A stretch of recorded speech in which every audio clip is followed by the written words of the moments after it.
लद्दाख में पैंगोंग लेक के पास चीनी घुसपैठ से बढ़े तनाव के बीच राष्ट्रीय सुरक्षा सलाहकार अजीत डोभाल ने टॉप ऑफिसर्स के साथ मंगलवार को समीक्षा बैठक की। दूसरी ओर रक्षा मंत्री राजनाथ सिंह भी चीन सीमा पर जारी तनाव के बीच आज उच्च स्तरीय बैठक बुला सकते हैं। पैंगोंग लेक के दक्षिणी छोर पर दोनों सेनाओं के बीच टकराव के बाद भारत स्थित चीनी दूतावास ने बयान जारी कर भारतीय सेना पर वास्तविक नियंत्रण रेखा का उल्लंघन करने का आरोप लगाया है। बयान में कहा गया है कि भारत अपनी फ्रंटलाइन सैनिकों को ऐसा करने से रोके। इस बीच लद्दाख में सीमा पर तनाव के बीच भारत चीन के आर्मी ऑफिसर्स लगातार दूसरे दिन मीटिंग कर रहे हैं। पैंगोंग झील के दक्षिणी किनारे की एक पहाड़ी पर चीन के कब्जे की नाकाम कोशिश के बाद ये बातचीत की जा रही है। दोनों देशों के ब्रिगेड कमांडर लेवल के अधिकारी इसमें शामिल हो रहे हैं। यह मीटिंग चुशूल सेक्टर में नियंत्रण रेखा से 20 किलोमीटर दूर मोल्डो में हो रही है। इससे पहले सोमवार को लद्दाख के उपराज्यपाल राधाकृष्ण माथुर ने केंद्रीय गृह राज्य मंत्री जी किशन रेड्डी से मुलाकात की।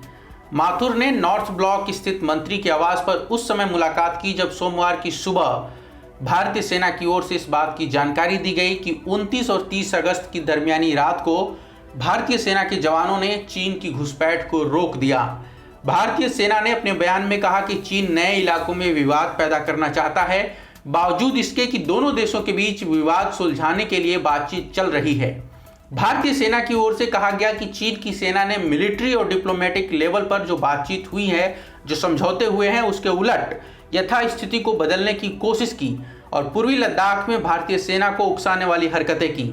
चीनी सैनिकों ने भारतीय सीमा में घुसपैठ की कोशिश की, लेकिन भारतीय सेना के मुस्तैद जवानों ने चीनी सेना को वापस खदेड़ दिया।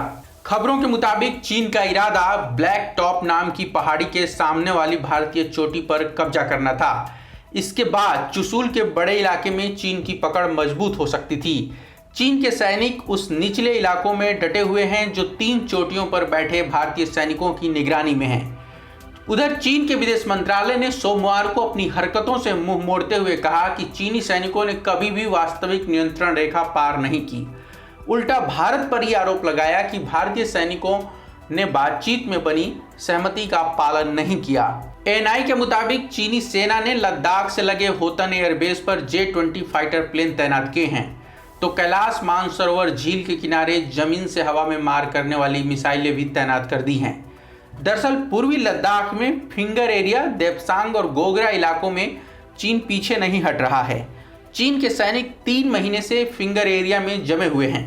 भारत लगातार चीन से वापस जाने को कह रहा है, लेकिन चीन अड़ा हुआ है।